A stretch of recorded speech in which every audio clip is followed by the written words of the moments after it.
এক লোকের ঘর থেকে তার টাকার ব্যাগ চুরি হয়ে গেছে। লোকটি চিন্তায় পড়ে যান এবং সন্দেহ করতে শুরু করেন তার কয়েকজন প্রতিবেশীকে।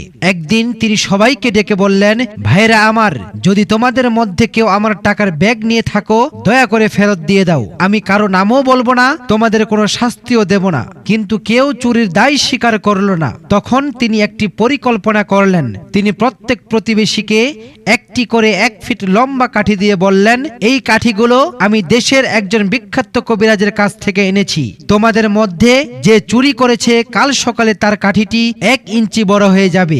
সবাই কাঠি নিয়ে বাড়ি চলে গেল। যেই ব্যক্তি আসলে চুরি করেছে সে চিন্তায় পড়ে গেল, কাল তো ধরা পড়ে যাব। তাই সে বুদ্ধি করে কাঠির 1 ইঞ্চি কেটে ফেললো, যাতে তা বড় না হয়ে যায়, এবং নিশ্চিন্তে সে ঘুমিয়ে পড়ল। পরদিন সকালে সবাই তাদের কাঠি নিয়ে লোকটির বাড়িতে হাজির হলো। দেখা গেল সবার কাঠি আগের মতোই 1 ফিট লম্বা রয়ে গেছে।